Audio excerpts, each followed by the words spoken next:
How to unban someone on Discord mobile. Hey guys, welcome back to the channel.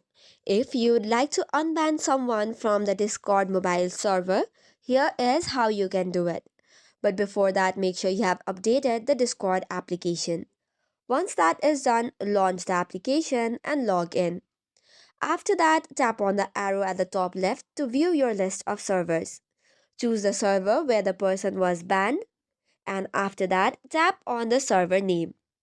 Tapping on the server name should take you to another page from where you can access its settings.